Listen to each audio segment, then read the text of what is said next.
2 guys of our leg lock game. Last time we showed you the front ashy position. Okay? He basically just got into like a single leg X guard position on his leg.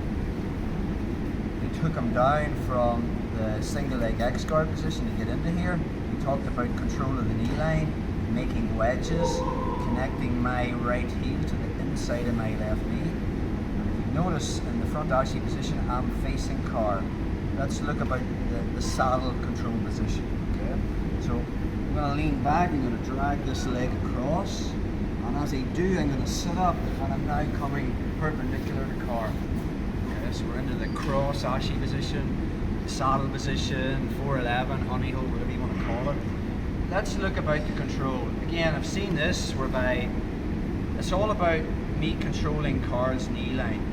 Carl wants to get his knee past my hip and then he can move. I want to keep the back of his knee over my far hip. Even if he butt scoops out, I can still get it back again and I'm facing in the cross ashy position. I've seen a lot of this where people then would make a triangle here and pinch, and if Carl tries to withdraw his knee, I can just about keep it. The problem with this is I'm keeping myself in the leg lock entanglement. Yes, I have a bit of a knee bar there, but if I fall onto my side and I'm here, the only option I have is the leg lock game.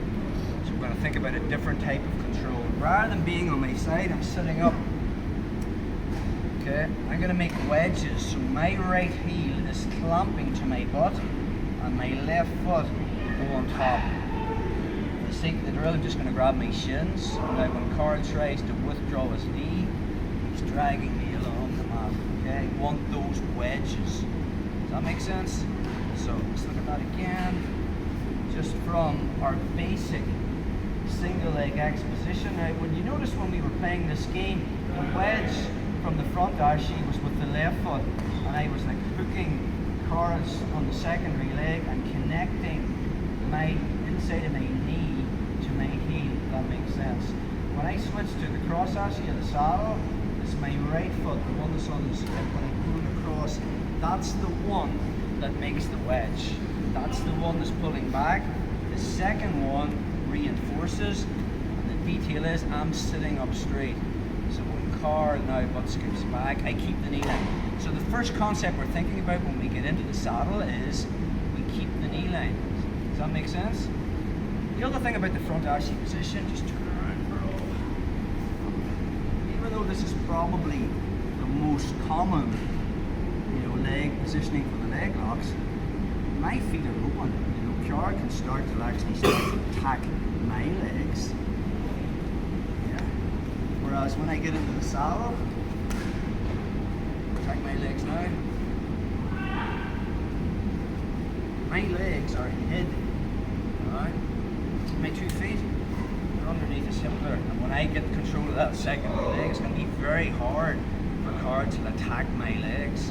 So they're safer. Okay. The other good thing about this type of control, think of it as like an upright butterfly guard, is I can come up on top. I don't have to just stay in the leg lock game. So I can put my right hand on the mat, build the base, and physically come up into combat base. See where I made that wedge again, that connection. Okay, now from there I have options to body lock pass. I have options to get into the mirror trap. I have options now to pass the first guard. I've made a transition from the leg lock entanglement to top position. This has to be a good thing. So we put this into the drill that we were doing in week 1. Carl's just going to stand with his feet shoulder width apart and getting inside control. I'm just going to butt scoop in to the single leg X guard position. I want this to take him down, but he hides it by turning into this. So I do off balance 1. I make him take that back step. And then I put this foot on the mat and I kick him. He has to take a step, and when he does, I put my hand in front and I kick till he puts his hands on the mat. Now from there, I just slide that up to his butt, bring in the hook, so now we're in false X. So we talked about last time how this is everything. Carl wants to walk towards me with his hands, I keep him back. And then I just bring my knees towards my chest, find this leg. And now from this position, I extend and I put him straight down. Once we get to there, just let go of that for a second. We're pinching, so we're thinking about two things. One, I'm keeping control of this knee line. I want his knee over my far hip, so he's just going to butt scoot back a little bit.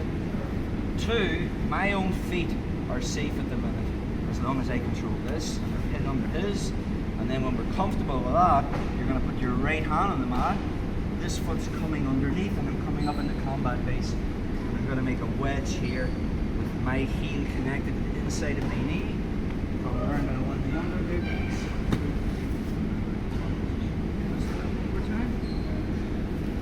If you weren't here last week for the setup, then I would suggest just doing it from the seated position.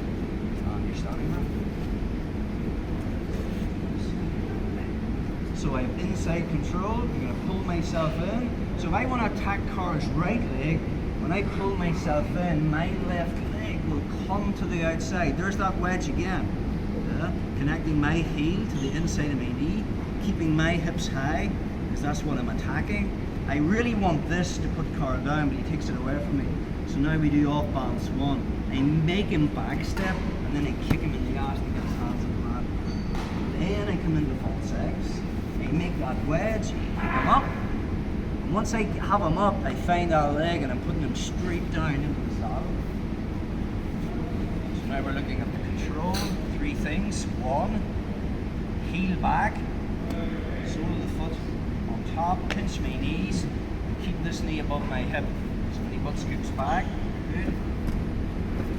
From this position, my feet are safe, and when the moment's right, I have the ability to change the game and come up. So I'm going to put your right hand on the mat, you make that wedge, and when the other leg